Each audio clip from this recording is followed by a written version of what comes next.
Shalom, vous êtes bénis au nom puissant de Jésus. Je suis très convaincu que tout va à merveille chez toi. Vous écoutez la voix de votre serviteur ou bien vous êtes en live de bénédiction avec votre serviteur, le révérend Emmanuel Taglo. Je suis venu pour partager un message de vie qui va booster ta destinée, qui va changer radicalement ton histoire.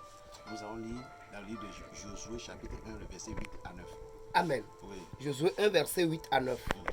Que ce livre de la loi ne s'éloigne point de ta bouche.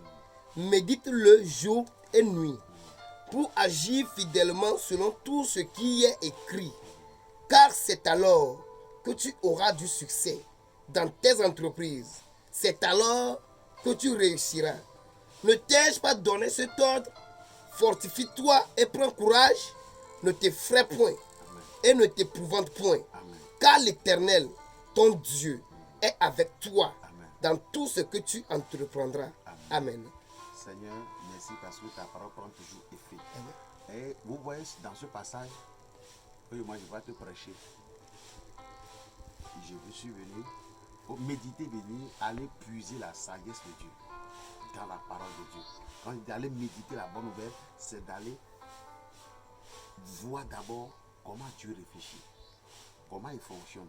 Il y a trois parties qui est bloquées à l'église, spécialement l'église du Togo, spécialement les églises dans les milieux que les chrétiens sont toujours sous la domination.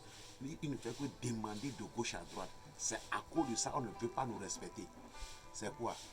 Voler, réfléchir. Les chrétiens ne savent pas qu'ils sont appelés à réfléchir. Le deuxième point, c'est voler, innover. Et le troisième, rénover. Nous sommes appelés à réfléchir. Nous sommes appelés à innover. Nous sommes appelés à rénover. Dans ces trois choses, Dieu ne fait que fonctionner dans cette logique-là. Donc Dieu exhorte le successeur de Moïse, le serviteur de Moïse, le fils de Moïse. Il dit, la parole de Dieu c'est Emmanuel, c'est un outil par lequel tu auras la sagesse divine. Et par cette parole, si tu marches dans la parole de Dieu, comme on dit, chercher le royaume des cieux. Tu reçois Jésus, tu as déjà le royaume des cieux en toi. Maintenant, et sa justice, c'est faire les choses avec la parole de Dieu. Faire les choses selon la pensée de Dieu. Pour que ça ne te crée pas de problème après, ou bien après ta mort, tu ne peux pas avoir de problème. Tous les chrétiens, nous sommes appelés à réfléchir.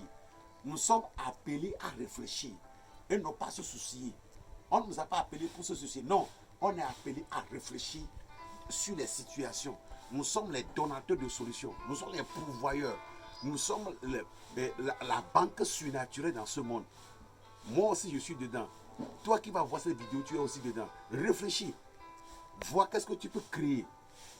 Les problèmes appellent à créer des entreprises.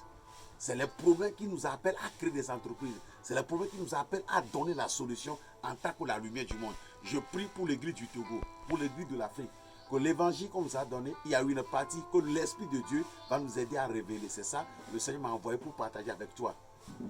Nous sommes dans le mois de novembre. Ce n'est pas encore fini. Seigneur, qu'est-ce que je peux créer? Et comment Dieu crée? Il crée par la parole. Dieu même, c'est une personne d'action. La Bible déclare, il ne dort jamais. Il dit, Josué, ne crains point. Tu auras peur de quoi? D'échouer? Bien-aimé dans le Seigneur.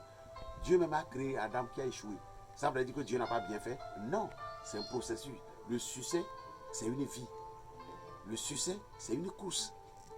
Tu dois rentrer dedans. Aujourd'hui, l'entrepreneuriat, c'est gagner à long terme. Tu ne vas pas se lever aujourd'hui disant que oh, j'ai rien fait, ça n'a pas marché. Non. Tu es appelé pour réussir. Que l'église du Togo, que l'église de Jésus-Christ se réveille à nouveau pour créer des entreprises. Nous allons créer des entreprises comme la pluie. Et mon dernier passage pour clôturer, vous savez quoi? Quand il y a la pauvreté, quand il y a la sécheresse, ce que j'ai appris est que Élie, 3 ans et demi de sécheresse, les gens meurent à cause de faim. Qu'est-ce que Dieu a fait? Il a demandé la pluie. La pluie fait naître l'entrepreneuriat. Fait naître les entrepreneurs. Il demande la pluie. Je demande la pluie de la miséricorde. La pluie du réveil. La pluie de la révolution d'une génération qui réfléchit. La pluie qui va susciter une génération qui vont créer et recréer pour que la gloire de Dieu se manifeste. Il y a ta richesse dans ta tête. Soyez bénis au nom puissant de Christ Jésus. L'envoyé de Dieu, le révérend Emmanuel Togo, info line, plus 228 93 26 30 01. Shalom.